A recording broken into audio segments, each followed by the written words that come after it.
Hey everyone, it's Alex, and welcome to the Marvel Snap Decks of the Week, the weekly series where we showcase the top 11 best decks in Marvel Snap. And if you'd like to support the content, be sure to hit that like button. It helps tremendously with the YouTube algorithm, like it really does. With that being said, we're doing things a little differently this week because we just had a very recent OTA over the last couple of days, which have obviously impacted the meta. And so therefore, we have 6 decks which are going to be using untap-based statistics, infinite only, from the patch to now as of recording. Then we're going to talk about a couple 30-day decks which have been performing very well over the last 30 days, kind of ignoring the patch impact. And then we're going to talk about 2 high voltage decks for those that are interested in interacting with this this limited time game mode. And then of course we have a new style deck, which I'm interested in hearing your feedback on, a budget bonus deck, which I'm hoping to maybe incorporate every single week, which might be a budget based deck that gives you a good starting point with high impact cards that are relatively inexpensive. And then you can make some modifications based off your custom collection. But basically this is Toxic Surfer running a 58% win rate, excellent cube rate. I just didn't have enough space for it as well. And it's essentially a deck that revolves around popping off with the likes of Hazmat, who's now a 3-drop, Wong, and of course the Absorbing Man and Odin combinations. Even if you don't have many things on the board, you give initiative, they fill their board more or less, and then you absolutely just pump them with all the toxicity, you're often able to trade locations effectively. Luke Cage is just the gravy that makes sure that you have nothing to be scared of whatsoever. A very fascinating deck. It takes a little bit of practice to get used to with the way the play patterns function, but overall, a really interesting deck. And the only Series 4 card here is going to be Sebastian Shaw, which, although good, is definitely replaceable with pretty much anything you want to replace. Even if you get something like the most recent Human Torch, and you're like, hey, I got this Human Torch, throw it in instead of Sebastian Shaw or whatever, right? It might benefit from that. But regardless, I want to kind of showcase a budget option here, and this is exactly that, running a 58% win rate. Now, next up, we're going to be talking about our high voltage decks, and coming in at number 10, we have Sauron running a 65% win rate in high voltage. This deck is doing phenomenally well, mostly because it just has a ton of absolute banger cards that don't mind coming in a little later, like something like an Enemy Maw can be played at any point in time, independent of the Enchantress or the Zero, of course, or Sauron. It just has a ton of stuff, and honestly, you can even combo things very effectively, like Starbrand and Enchantress at the same time to blow up Cerebro plays. It's just a really good deck for this mode. You have a ton of power output, and Scar is often incredibly discounted, even by turn 3, because of the amount of power you're able to play out. So ultimately, I do think Sauron's a good choice, and statistically, it's doing really well in high voltage. Going to number 9 here, we're going to have our Pure Ultron deck, which is the best top deck in high voltage at the current moment, which is going to be an Ultron Shell, which is able to, on turn 3, completely fill everything. It's a solid list. I was playing a version of this where I was actually trying to play a little bit of Tal Mandala to see if I could kind of get a Patriot copy or the Blue Marvel copy. But this is actually a little more straightforward because with that extra energy you're being afforded by high voltage, why do Tal Mandala stuff when you can just play Onslaught, right? And so this deck does work really, really well. I really like the Negasonic in this list too, because Negasonic, it's almost mean, honestly, but Negasonic in high voltage is a very effective card, and Shang-Chi is equally as effective, especially since one of the other really strong decks is going to be that Black Panther deck that people often use, Black Panther, Wong, Zola. Extremely telegraphed, extremely obvious, continues to be popular in high voltage. It might even be one of the auto decks that gets generated with Black Panther right now. But anyways, long story short, with Shang-Chi, you just completely delete that deck. And it's just a great option in high voltage as a whole. So anyways, long story short, if you're looking to have success in high voltage or if you're a budget-based player, I hope these decks get you off running. Okay, so the next 2 decks are going to be decks that we're using 30-day statistics, infinite only, based on Untapped, to give you an idea of some of the decks that might not be kind of top of mind, but still performing excellent, independent of what's going on in the meta and independent of the OTA, because they have a very large sample size. A great example of this is Toxic, running a 59% win rate and a 0.31 cube rate. This deck does have some expensive components because you have the Diamondback, the Malekith, Anti-Venom, and etc. But this deck has been a very high performer. It's also excellent with Man-Thing considering the amount of Surfer you're seeing, and this deck feasts on Surfer because of the number of 2s and 3-drops, of course, that are being utilized, and Man-Thing feasts on that. Double it up with the Diamondback, and you're able to trade very effectively. The deck is a great choice in the meta right now. And ultimately, if you're looking to play something a little contrarian, I think that Toxic is a good choice and has been very consistent over the longest time, despite the fact that Hazmat got hit hard. The change to Hazmat really hurt this archetype. It's not nearly, I don't want to say it's not nearly as good as it was before. It just isn't as good before because Hazmat wasn't about the stats. It was about that effect that activated everything else. But with Lofi being included as well and Red Guardian being a great option, like you have options for that negative power. But Hazmat no longer being a 2-cost does hurt this list, and it has hurt the cube rate quite a bit. But ultimately, it's still a good option. And if you want to go with a good old one that's just no one's really playing right now, it's Scream. It's running a 62% win rate over the last 30 days and an astonishing 0.63 cube rate. This deck is absolutely crushing. It's doing so good. It's just not seeing a lot of play right now. It's that simple. It's kind of fallen out of the zeitgeist of Marvel Snap's meta. And as a result, seeing not much play, and it gives you an opportunity to just like play this list and win games. I like the surprise factor of the Legion in this list as well. Legion has been like in and out of decks like this.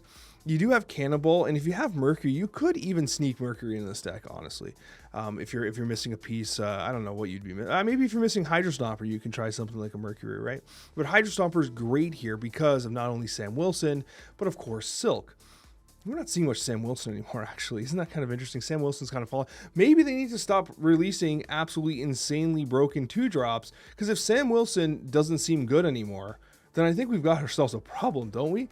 But anyways, that's a whole other conversation. Scream is doing absolutely excellent, and that's going to top out our 30-day decks if you guys are looking for options with regards to that. And then at number 6, we do have Move Bounce, running a 57% win rate since the OTA and a 0.41 cube rate. Again, all the decks from now to the end of the video are going to be statistics based off of untapped-based statistics, infinite only, since the OTA. It's running a 57% win rate, and this deck has continued to be one of the best performers in the meta. Frigga has long been a great contributor to this list, especially since you're able to, copy and Frigga that Human Torch, right, which is often absolutely massive, and then you're able to really attack multiple locations. My favorite versions of this deck often cut something like a Sage. Now, Sage is great, don't get me wrong. You can cut something like a Sage and add a Cosmo to protect your Human Torch, or it can protect your dagger or whatever. So that's also an option. So if you're missing a piece, you can actually, if you're missing Frigga, you can consider trying this deck, playing a more traditional move bounce deck and use Cosmo instead. But overall, this deck is phenomenal. It's been doing great and has been for some time. There was a point in time where it was the top of the meta and had to get nerfed ever so slightly. Going to number 5, we do have a brand new Fenris Disrupt deck, and I like this one a lot. I think it's really interesting. It's been a while since we've seen the classic Quicksilver Wiccan deck. I'm always looking for a reason to play this Wiccan. It's one of my favorite variants in the game. I just absolutely love this Wiccan variant. And this 58% win rate, 0.42 cube rate deck is doing very well. I like the options that it has with the Gladiator, the Negasonic for disruption, of course, which you can also use Fenris for. Now, Fenris has been a legitimate part of the meta for some time. We've seen some top performing Surfer decks playing Fenris as well, and often including Negasonic and Gladiator, which are often enough just to bring some stuff back. Now, this particular deck is not running Shang-Chi, which obviously works very well with Fenris as well. So if you're missing a piece, you could consider, like if you don't have Merlin, you can consider putting Shang-Chi in there.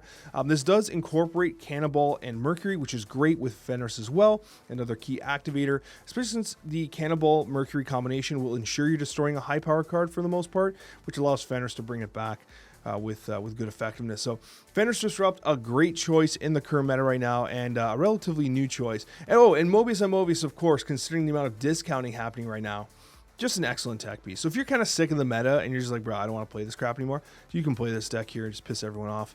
And then we go to number 4. It's Clown Car. That's right, it's a Clown Car deck. It's dropped significantly since the last week because more people are playing it. It's still running a 58% win rate at 0.52 cube rate, which is phenomenal. Like, it's a great win rate. Honestly, this deck has been doing really good. It has been for some time. It has come down quite a bit since the last couple of weeks, since Fantastic Car's introduction. It was running some insane stats early on, but it has settled quite a bit. Still relatively popular. Fantastic Car is definitely selling, and it's only just getting started because we don't have the Invisible Woman yet. The first steps, end of turn effects are only starting to roll out, and so Fantastic Car is going to continue to see experimentation. But here you just have a lot of really decent cards, I mean even good cards in the case of Hydra Bob, that just want to get hit with Fantastic Car.